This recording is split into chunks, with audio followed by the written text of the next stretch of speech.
आज चाहिँ मैले बनाएँ यस्तो मिठो चटपटे।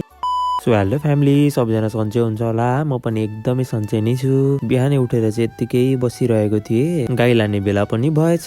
अनि त्यस पछाडि आमा र मैले भएर चाहिँ गाईलाई चौरीमा पुर्यायौँ। अनि घर आएर म पनि लागेँ तातो पानी खानतिर। तातो पानी खाइसके पछाडि चाहिँ म पनि लागेँ ओछ्यान उठाउनतिर। ओछ्यान उठाएर पनि सकिसकेको थियो। त्यस पछाडि म पनि लागेँ खाना खानातिर। आज भने हाम्रोमा चाहिँ कोदोको ढेँडो बनाउनु भएको थियो। मलाई चाहिँ एकदमै मनपर्छ भने त्यस पछाडि खानासाना खाएर चाहिँ म पनि अब लागेँ क्लासतिर।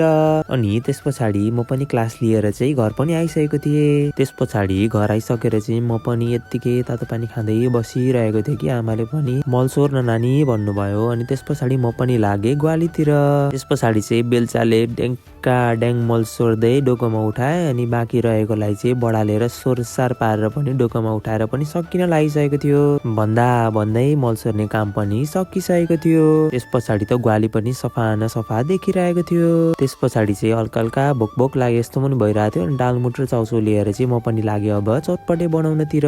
त्यस पछाडि प्याज खोर्सानी धनियाँ अनि थोरै काँक्रालाई चाहिँ सट्टसँगले काटेर पनि सकाइसकेको थियो। अनि काटेको सबै कुरालाई चाहिँ अघि राखेको चाउचाउको भाँडामा चाहिँ सट्टसँगले हालेर थोरै तेल राखेर खोर्सानीको धुलो नुन अनि जिरा पाउडर राखेर चाहिँ अलिकति माथिबाट कागती पनि हालिदिए। त्यस पछाडि चाहिँ सबै कुरालाई मिक्स गरिसके पछाडि चाहिँ चटपटे पनि एकदमै बबाल देखिरहेको थियो भने अनि म पनि लागेँ अब चटपटे खानातिर।